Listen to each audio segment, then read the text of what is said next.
Hello and welcome. Before I begin, I would like to thank the organisers of ICAANE for coordinating the online component for this conference during challenging times. My presentation is about community-based preservation efforts at the archaeological site of the Temple of the Winged Lions at the World Heritage Site of Petra in Jordan. Since 2009, the Temple of the Winged Lions Cultural Resource Management Initiative, alongside its partners, has developed innovative and inclusive approaches to working with and training local communities in archaeological heritage documentation, conservation, site management, social engagement, and education. With emergency interventions largely complete in 2018, this presentation provides an overview and insights into approaches towards sustainable preservation of endangered cultural heritage. It is hoped that other projects, including those in post-conflict settings, may consider the TWLCRM as a model for community engagement and future protection of archaeological sites.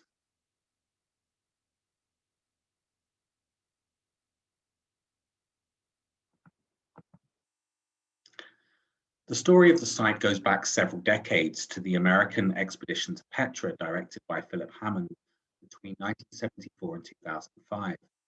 The AEP carried out excavations on the northern slope of Wadi Musa, Petra, where the ruins of a major Nabataean sanctuary, the so-called Temple of the Winged Lions, were unearthed. In 2009, Chris Tuttle of ACOR launched TWLCRM in response to the conservation needs, local employment needs, as well as ongoing research questions. Tuttle was project director until 2014, followed by Glenn Corbett until 2017. In my role as the current director, I thank them for their major contributions. The initiative develops in collaboration with support from the Department of Antiquities of Jordan and the Petra Archaeological Park and other partners, and benefited from funding from the US Ambassador's Fund for Cultural Preservation and the United States Agency for International Development through the Sustainable Cultural Heritage through Engagement of Local Communities Project, SCHEP for short, as well as funding from ACOR itself. The temple overlooks the ceremonial and commercial center of Petra. As you can see in this 2009 photograph, the temple is surrounded by ancient structures, as well as lapidaria and spoil heaps from the American expedition to Petra. The site's earliest attested date is AD 26 to 27, provided by a Nabataean inscription dating to the 37th regnal year of Aretas IV. The temple was in use through the Nabataean and Roman periods until an earthquake in 363 led to its partial collapse and abandonment. This reconstruction of the facade of the temple shows its two monumental columns, which originally stood 13 meters in height. The temple cellar has yielded findings including statuette fragments and stelae, wall paintings, stucco decoration, and Nabataean floral capitals. Those which elaborated the columns around the central podium featured winged lions, giving the site its name today. Surrounding buildings to the north and the west are domestic in character, though with apparent evidence for workshop activities, including a painter's workshop, metal workshop, and marble workshop. In the southwest quadrant is a large subterranean arched space. To the north, a paved plaza with benches called the North Court.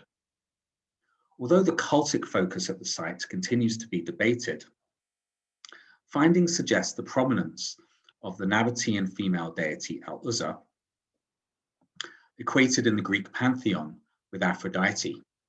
The stela of the goddess of Hayyan, thought to be a representation of Al-Uzza, was found face down in the temple cellar. Isis images also exist from the site, and stucco and terracottas point to Dionysian themes. Hammond wrote much about the question of the temple's function and the deities worshipped there, and ACOR's ongoing research is helping to document and reassess his findings. At the end of the AEP, and despite a focus on site conservation over several seasons, the site still remained in a poor condition. It was difficult to access the cellar without climbing over exposed remains. There were deep holes posing a danger to visitors. The site lacked signage and was also difficult for visitors to interpret.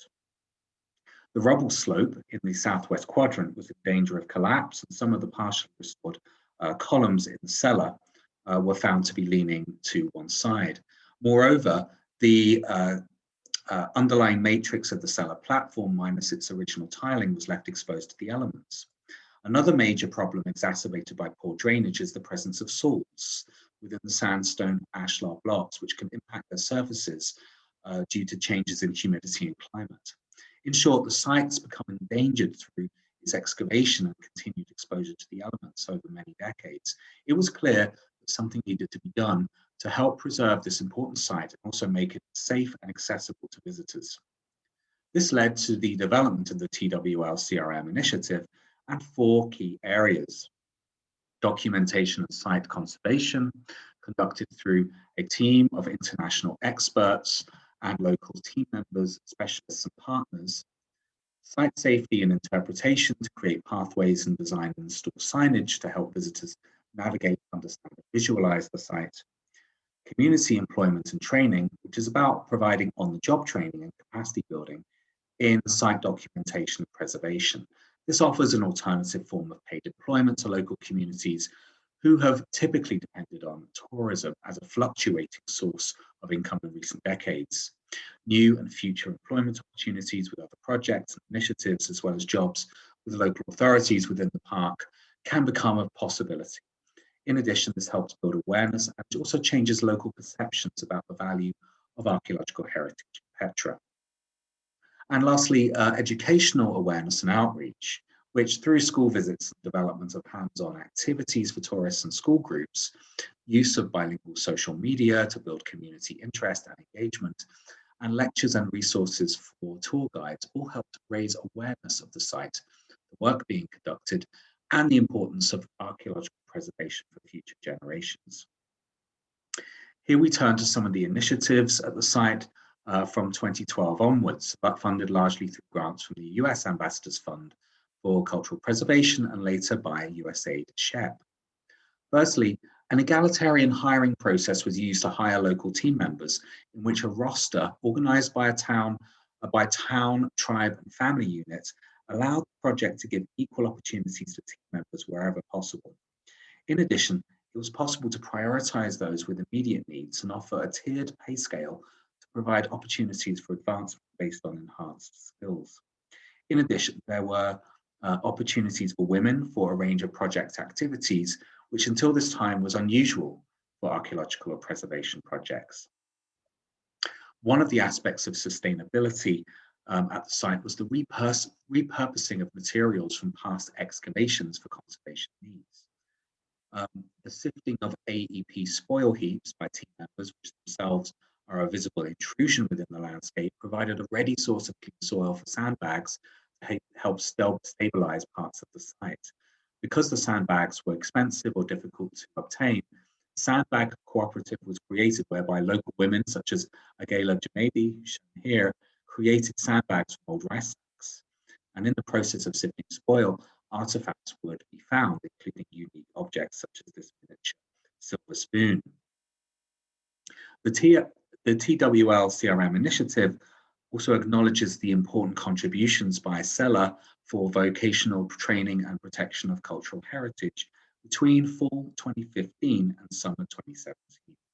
Sela, a non-profit organization based in Sehun, which is a town near to the site, helped develop and implement its first community-based training program in site conservation and preservation at the Temple of the Winged Lions. Sela today continues its work on preservation training and community engagement projects across Jordan. Excavations were also carried out on the site in the southwest quadrant, which helped clarify the site's geology, as well as finding that the area was used for masonry reclamation after the 4th century earthquake.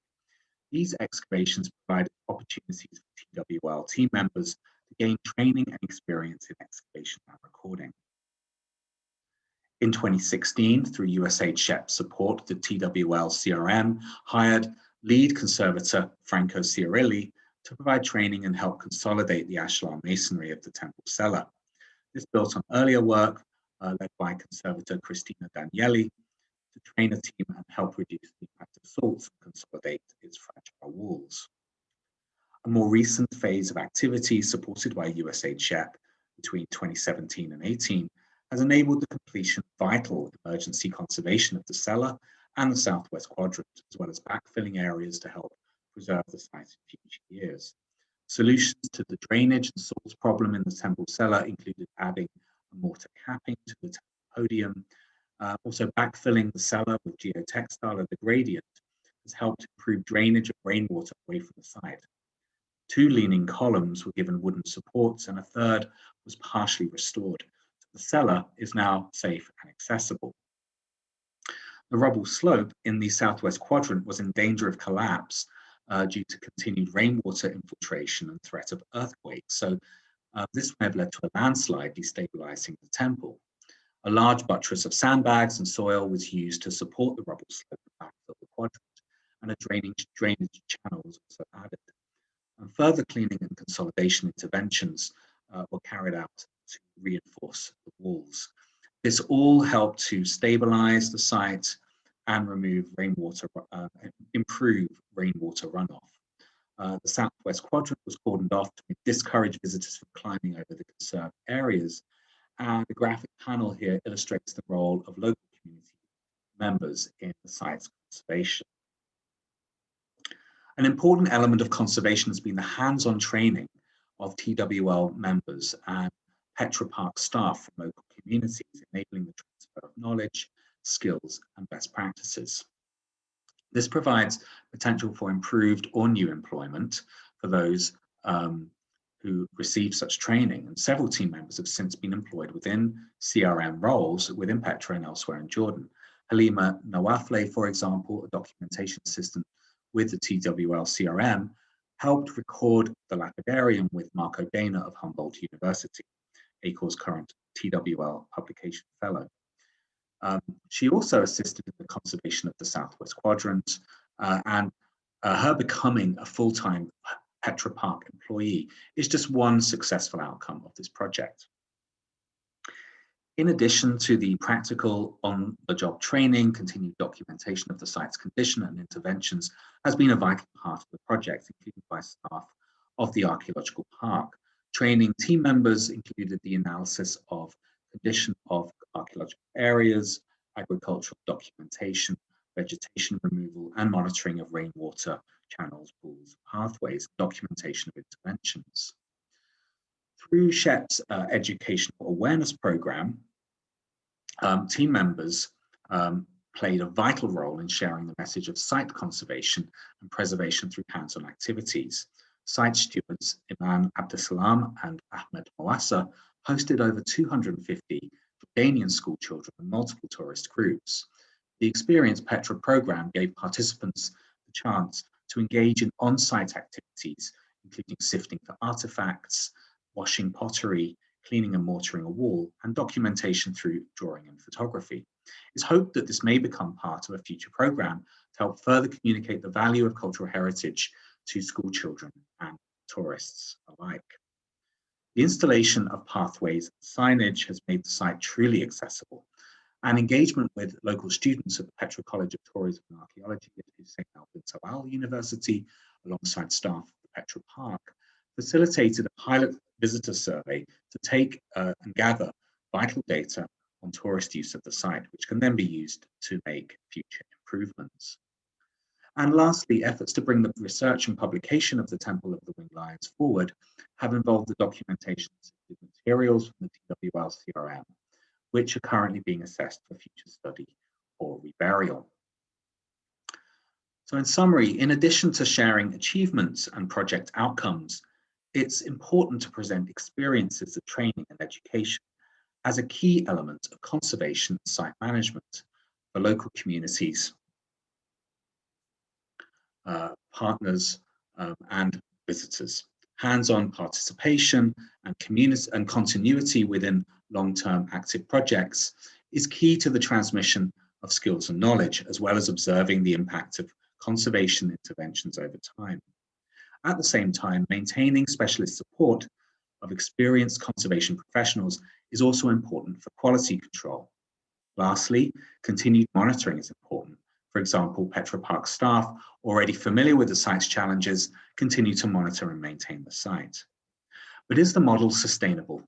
Considerable grant funding was required to carry out this project, and the process of community engagement, training, and sharing of skills can be time-consuming to carry out. Once funding runs out, the work often just stops.